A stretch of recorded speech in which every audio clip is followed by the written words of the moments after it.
Look, y'all, it's time to talk about the UCLA matchup. I think this team is going to be bad, and that might be an understatement. Now, am I just a hater, or do you agree after today's breakdown?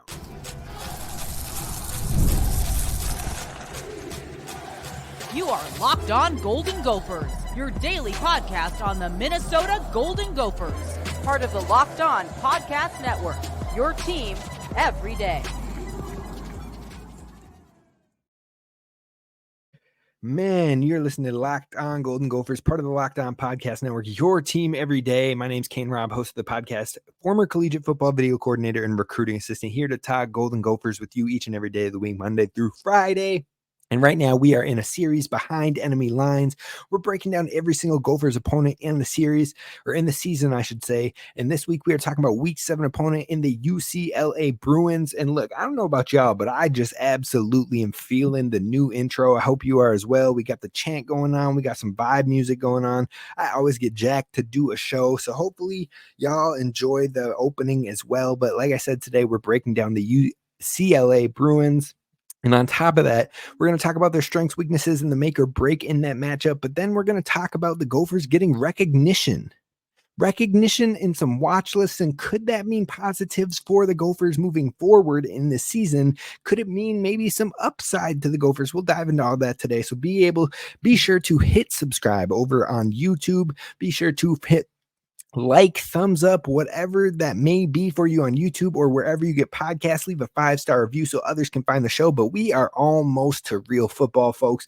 It is T-minus like 22 days until the Gophers kick off on August 29, Thursday night football against the North Carolina Tar Heels in Dinkytown. So I hope you're getting jacked. Now, once we finish these opponent breakdowns, we're going to move into the Golden Gophers rooms. We're going to break down every single position group, the depth charts we think might be happening, and where I think they would rank in the entire Big Ten conference for that position. So definitely hit subscribe so you don't miss that moving forward. Now let's talk about the UCLA Bruins, because if you're catching up with the UCLA changes, they have new coaches across the board. And the first is Deshaun Foster. He's the new head coach, first-year coach for them as a head coach. He has coached the last 11 years, with 10 of them being at UCLA and 1 of them being with Texas Tech. But the last 6 years for UCLA have been a running back coach in that capacity only. He has never been a head coach. He has never been a play caller. He has never been a coordinator. And when I see all of that, I get a little bit concerned, because you're not going to a G5 school where maybe you can take a shot and you can rally people up, and having that culture and the motivation can get it done. You're going to one of the best conferences in the entire nation. One of the best too. And right now you're taking a risk on a guy who hasn't had that program building experience, who hasn't had the play calling, who hasn't had those experiences. And that's a lot of weight on his shoulders, a lot of trust on a program that is transitioning to a new conference where if you get left in the dust, if you get left in the cellar, it can be a long rebuild, knowing that that can impact recruiting, knowing that that can impact NIL interest, knowing that can impact transfer interest.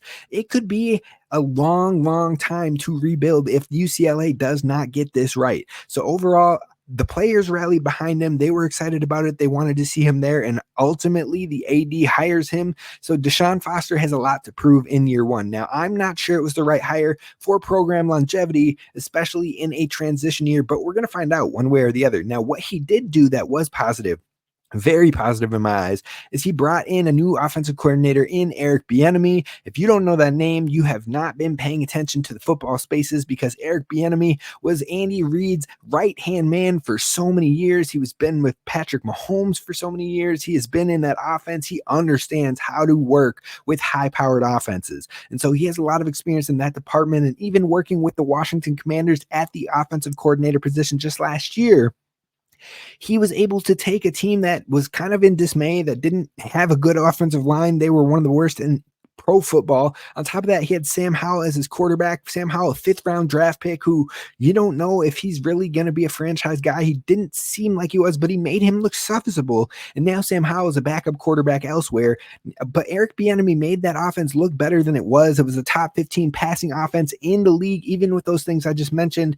And his experience should definitely help this head coach. His experience should help the play calling. It should help just having someone who has been through it all at a Super Bowl level, at a pro level, at a college level. I mean, he was with the Colorado Buffs way back when. And so overall, Eric Bieniemy is a good hire in my opinion. And so overall, I am really impressed with that one. You flip it to the defensive coordinator, also a new coordinator at the position here in UCLA. And it's Ikaika Malloy. That is how you say his last name. I definitely looked it up phonetically, so I feel a lot more comfortable about that one. But Ikaika Malloy is a defensive coordinator in year one for the UCLA Bruins. He has been a coach with them for the past few seasons. Both coached the offensive linebacker, or outside linebackers, not offensive linebackers. That would be a strange position. But he's coached the outside linebackers, and then last year he added down the D line as well, working with Leatu Latu. And so he has worked with has a good track record of working with a number of NFL level talent players, helping them professionally develop and get to that NFL level. I believe he worked with Vita Vea way back when. So overall, he's got some experience to him, but we'll see if he can take this leap up into being the head honcho at a power program. Now, he does have 5 years of being a defensive coordinator, including 3 years at Yale, including 2 years as a co-defensive coordinator with Washington, but now is the time where he's really got to put it all together. So he has coached at Western Illinois, at Hawaii, at Yale, at Portland State, at Utah State, at Washington, and UCLA. A lot of program experience, but we'll see if it translates into the actual coordinating experience at the Power 5 level. So a lot of new coaches, but they also have a lot of new players. You're talking about 21 total transfers coming into the UCLA program, and I believe they have about 10 impact transfers, including Jalen Berger coming from Michigan State. He used to be in Wisconsin as well. I always struggle on his name. Demarcus Davis, quarterback coming from Washington. Now, he was a true freshman in this upcoming class. He early enrolled. He went to Washington, and then with the coaching changes and what have you, ends up leaving, transferring to UCLA. But he is a quarterback that could be the long-term option for them in the future. They've also got Sheriff Sayi, edge rusher from Florida A&M. He could be a potential starter. Collins Ache-Mumpong, he could be an edge rusher starter from Miami. You've got Rico Flores, a wide receiver from Notre Dame, potential starter. Ruben Uniji, Houston, potential starter. He's an offensive tackle. Alani McKelly, offensive lineman from UNLV, potential starter. Bryson Addison, a safety from Oregon, potential starter. And then Ramon Henderson, a safety from Notre Dame and a potential starter. And KJ Wallace, a cornerback from Georgia Tech, potential starter. Ton of people on the defense, 2 offensive linemen, and then wide receiver, running back, and what have you. So they kind of spread the whole gamut when it came to the transfers, and they're looking for a whole lot of impact. On top of that, they have a new kicker, a new long snapper, a new punter. That is a whole lot of new for a program. You're talking new OC, new head coach, new DC, all these new players coming in.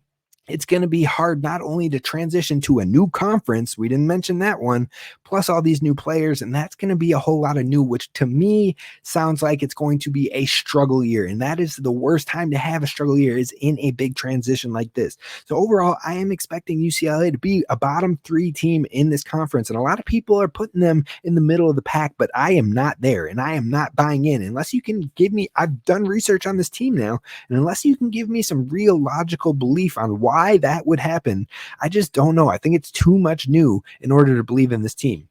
Now, breaking down the positions, you've got the quarterback room. It's very interesting overall, in my opinion. You've got Ethan Garbers. He's your returning, presumed starter overall. I think he's a bit overhyped personally, but he did pass for 67% completion last year and had 1,136 yards on 146 attempts. He also had 11 touchdowns to 3 interceptions, so he took care of the ball. But they also have a touted freshman transferring in Davis, like I mentioned, and then they have Justin Martin on the roster, who is a redshirt sophomore, but he had crazy high school impact where he even had a single game where he threw for 13 touchdowns and his team won 106-0. So there is definitely talent in that room.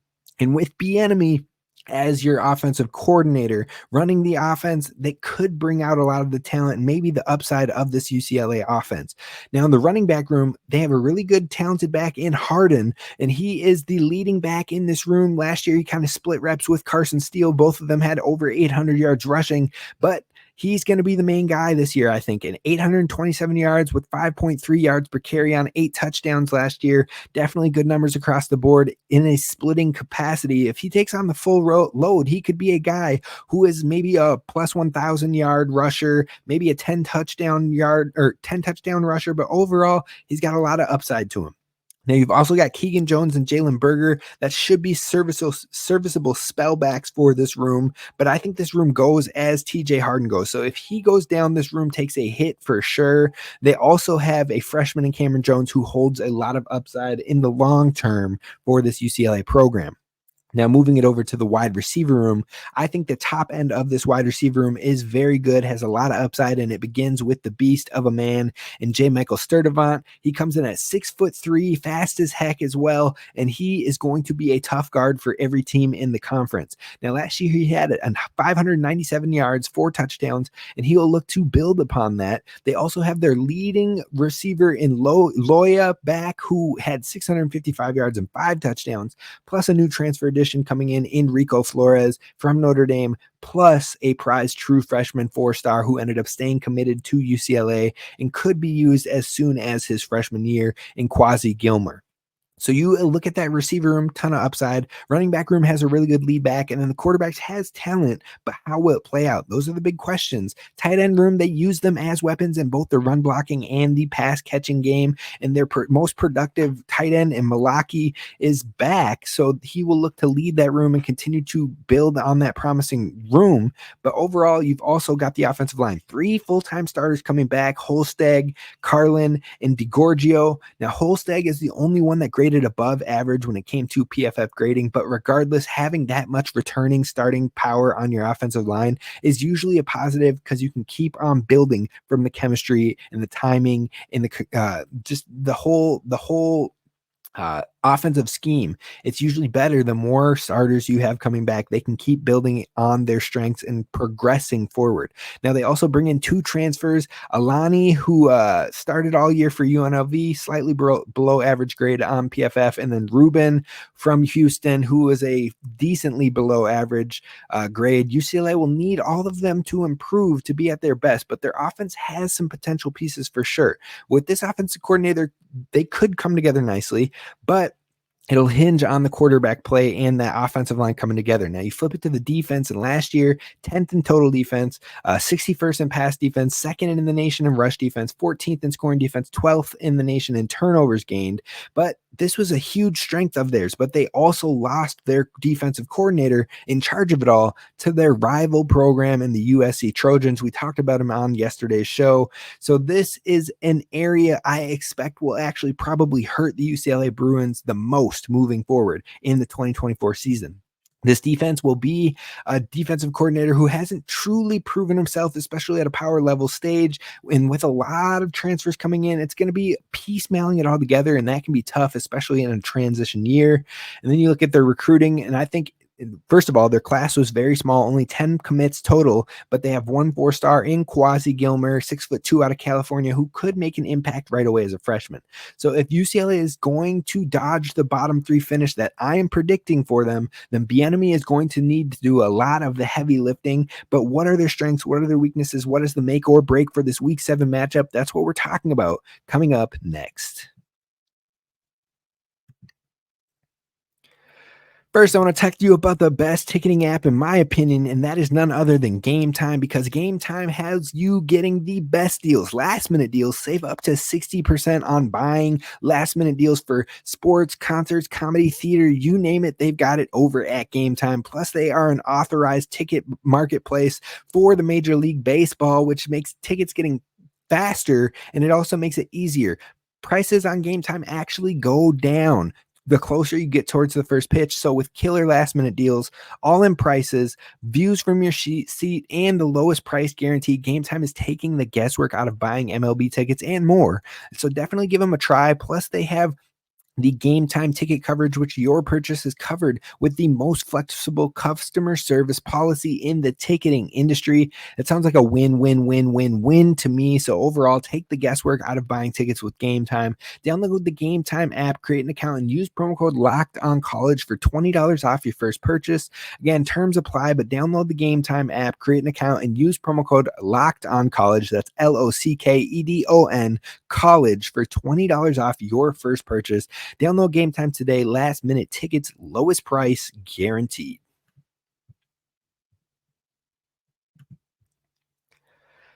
All right, Gophers fans, we are talking about the potential strengths, the weaknesses, and the keys, the make or breaks for the Gophers in this matchup in Week 7 versus UCLA in 2024. So when we look at the strengths of this UCLA team, you're looking at a team that has an extremely experienced offensive coordinator, a Super Bowl winning offensive coordinator, and someone who can get the job done. And if he has the right talent around him, I think he can bring the best out of him. We saw that with the Commanders a little bit at times last season. Now, you head into the season, you have a quarterback who has some experience, you have a running back who has good experience, you have a super talented wide receiver. That spells great opportunity for Bieniemy to really help this team thrive. So Bieniemy is the heartbeat of the potential strength of this team. Now, like I said, on top of that, you have a really strong running back room with some depth, but the leader of the pack in Harden is definitely a guy that you can feel comfortable giving the ball to at any point in the game. 827 yards rushing last year when he was splitting time. So he has the upside to be a plus 1,000 yard back. I think he's definitely a strength of this team. And then J. Michael Sturdivant. Plain and simple. This dude being back is a major strength for them. He's fast. He's tall. He can win the 50-50 ball. He can outrun cornerbacks. So he is a guy they have to use more. And I think Eric Bieniemy is going to take advantage of his skill set. Now, also having 3 starting offensive linemen back could be seen as a strength, but when you flip to the weaknesses, it gets concerning, especially on the other side of the ball. You're talking about piecemeal defense with a ton of different transfers, hoping it all comes together, plus having a defensive coordinator that hasn't really proven himself to that extent. He's been with a lot of different programs, might have a lot of experience, but doesn't have a lot of proven success as a defensive coordinator. Being a defensive coordinator for Yale doesn't do much for me, and co-defensive coordinator is just the biggest question mark because we've seen what that looks like even here in Minnesota, and it doesn't necessarily mean you got the actual chops behind you. So overall, I think it's a big question mark for this defensive coordinator, and having a piecemeal defense and not having a ton of starters back and depending on a lot of transfers, that is a major weakness in my eyes. Now, on top of that, huge weakness for me is having a head coach with literally 0 head coaching experience and 0 coordinating experience. He hasn't been through the tough situations. He hasn't had to make those game-changing calls, and he hasn't been in the position to make big adjustments mid-game or things like that. Being a position coach is far different than being a coordinator, which is far different than being a head coach. So that is way too much relying on this coach's shoulders of someone who has not done it before. I think that could end up being their biggest weakness of the season. And then finally, is the quarterback play consistent enough for them to win enough games to get to a bowl? I just don't see it happening overall. I think those are some pretty damning weaknesses in the general. But the make or break for this game, I think UCLA could really feel the growing pains of this Big Ten transition. Luckily, they have potential or proven players at the quarterback, at the wide receiver, and running back positions. Now, this is a road game for Minnesota, but it isn't necessarily a hostile environment, which their first road game at Michigan will be. So overall, I think this is one where they can adjust and play well on the road. And I believe it's the longest road trip for the Gophers on the season. So hopefully they can be locked in because LA can have its distractions. So the Gophers will need to be tapped in, locked in, loaded, and ready to go for this matchup. Do not overlook this team, especially because the Minnesota will be coming off of games against Michigan and then USC before they head to UCLA. So overall, it's a game you're probably absolutely going to need, especially depending on how the North Carolina and Iowa games go. If you lose one or both of those games, you have to win the UCLA game because that will put you at 3 or 4 wins at this point in the season, and you're going to need to win 2 to 3 more to get yourself into bowl contender, to be a real decent bowl team. So overall, Minnesota has to win this game, especially coming off of 2 of its harder matchups. You can't make it 3 losses in a row if you drop those 2, so it could be dangerous territory for Minnesota if they don't bounce back here. Now, the top three make or breaks for me, the first one being ground and pound play, a time of possession style ball. Now, that is PJ Fleck ball at its finest. And I think it'll really wear out this defense that has a ton of question marks around it. So if the Gophers really take advantage of that, use all your backs, use Darius Taylor, use Marcus Major, use C.A. Bangura, and really wear this team out. I think you can really take this thing over by halftime and really put a stamp on it, but then don't allow yourself to get them back in the game a la Northwestern last season. So hopefully the Gophers can really wear them out, especially using the time of possession style of play that PJ Fleck loves to play. Now, on the flip side, I think changing the picture on their quarterback defensively is going to be huge, not only to create chaos, not only to create confusion, but also to generate turnovers. I think getting UCLA into positions where they turn the ball over will really zap any confidence or momentum that they would feel at home. So overall, if they can change the picture, constantly change where the blitz pressures are coming from, constantly change what it looks like. Does it look like you're going to be loading the box, but then you're pulling a linebacker into coverage? Always changing it so the quarterback doesn't really know what's coming could play to a strength for the Gophers. And then finally, you have to stop the run. Like we said, they have a pretty decent running back. They have some depth in that running back room, and they have 3 offensive linemen starting from last year that are coming back. So the run game should be relatively decent. And if you can slow that down and force them to pass, that's where you can change the pictures, create turnovers, and really put them in a tough spot. So those are my keys for this game, the make or breaks, and we'll see what happens. But this is definitely a winnable game for Minnesota moving forward. Now, the final thing I want to talk about today is the Gophers getting more love across the preseason awards and watch list. We're going to dive into what that could mean for Minnesota coming up next.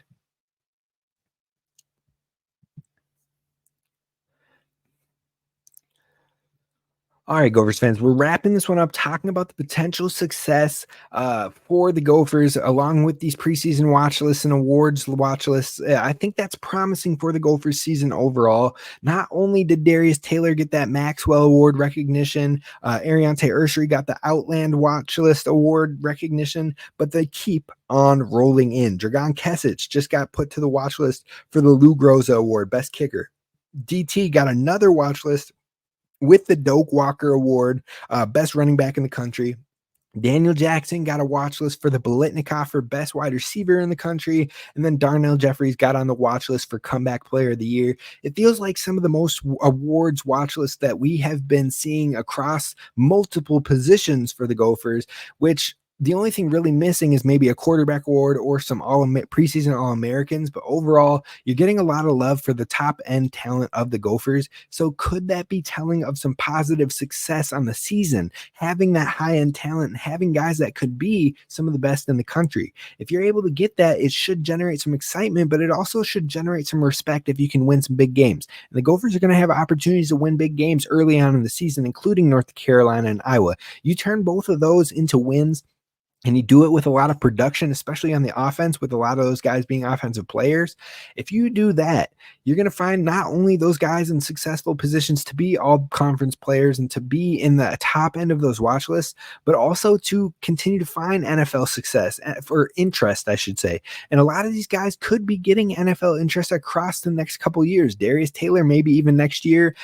Daniel Jackson, Ariante Ursery, Dragan Kesich, all potentially this year, getting some maybe NFL looks across the board. So overall, I'm really excited by what is happening for the Gophers as far as this recognition goes, but it could be a telling thing for the Gophers and their success moving forward. We're just going to have to wait and see and kick back, relax, and see if it all pans out. But Coach PJ Fleck and crew are definitely going to want to get these dubs going early because, like I said, it's a challenge right away from the jump. So I appreciate y'all for listening to the show today. Next, we're going to cover the next Gophers opponent, and we're getting through it. We're definitely getting to the end of this. I believe we're right at that halfway point, but the next opponent we will cover is Maryland. Now, is that a game that Minnesota should absolutely win? Is that the homecoming game? I'm going to have to double check on that one, but we're going to break them down in full, including their massive quarterback change this offseason. All that and more coming up at Locked On Golden Gophers, so be sure to hit subscribe so you don't miss that show tomorrow. And until then, I'll see you then. Row the boat, Sky Umago Gophers, as always, and don't forget to hit subscribe.